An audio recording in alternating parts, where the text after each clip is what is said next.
Hello everybody, welcome to Torah Life Ministries. Here we are with Daniel Bach. And Daniel, say hello to the Torah Life audience. Hello, audience. Daniel, you've been teaching the Torah Life now for a good amount of time. And I want to talk to you today about peace in marriage according to the Torah lifestyle. So share your experience. How many years you've been married and what suggestions you might have for peace in marriage? Well, I've been married since 1975, so that makes it 39 years I've been married. And I'm not a polygamist, I just have one wife. Nowadays you have to clarify that apparently. But I've been married for 39 years. And what was the rest of the question?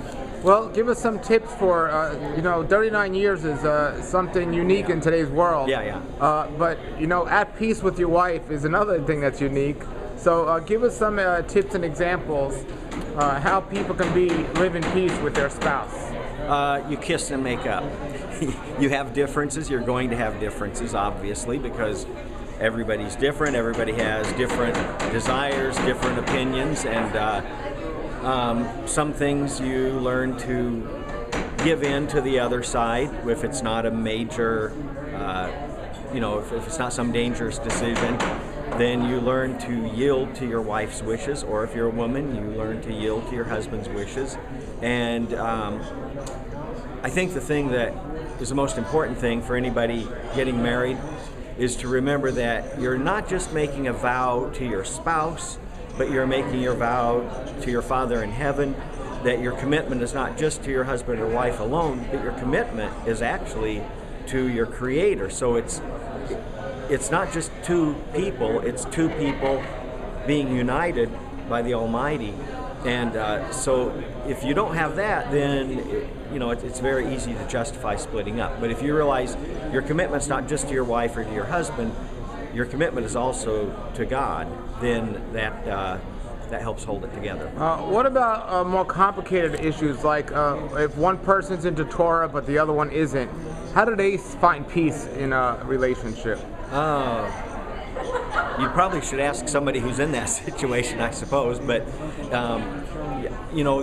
it can be difficult, I'm sure. I know people in that situation, and it can be especially hard if the wife is the one who is wanting to keep Sabbath and keep kosher, and the husband doesn't, and he wants her to still cook pork for her and that sort of thing.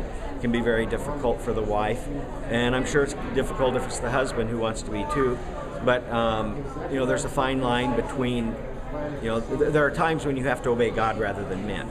That if it's a clear-cut biblical commandment, sometimes even the wife might have to respectfully tell her husband, I can't do this because if I obey you, I'm disobeying God. And so we have to obey God rather than men, and to do what we can to accommodate one another. And to what degree, though, do we defile a spouse to say, he said do it this way? Because, Yeshua does give grace. So yes. To what degree is it? Is there that gray area, or is it just clearly black and white? Well, I think in some situations, I'm sure it's clearly black and white. I mean, obviously, if a husband wants his wife to participate in a wife swap, that's black and white. No way. Or if a husband wants his wife to help him rob a bank, that's black and white. Now, if the husband wants the wife to do something like carry a plate of bacon to the table for him, I'm not sure where to draw the line on some of those things. But one thing I think to keep in mind, in the Bible we have what do lawyers call it? Setting a precedent. Certain things where God would make a concession for something, and that sets a precedent for future situations that might be somewhat similar to that, and is that setting a precedent where there might be a concession in this situation if it's somewhat similar. One such concession comes to mind is, remember the prophet Elisha healed Naaman the Syrian, who was a leper, and after Naaman was healed, he came back to Elisha. He said, now I know there is no God in all the earth except in Israel, and I will no longer offer burnt offering and sacrifice to any god except unto Yahweh.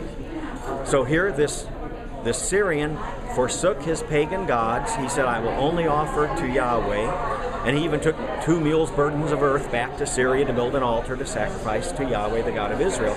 So he had forsaken all of his pagan gods. He was only going to worship the true God of Israel.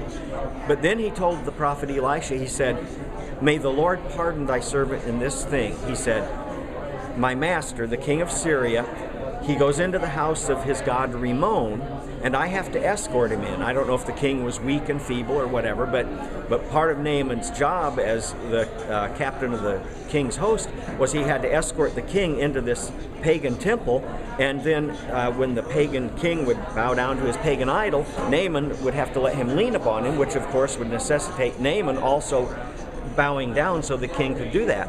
And he said to Elisha, may Yahweh pardon thy servant in this thing. Now, under normal circumstances, we're not supposed to bow to idols.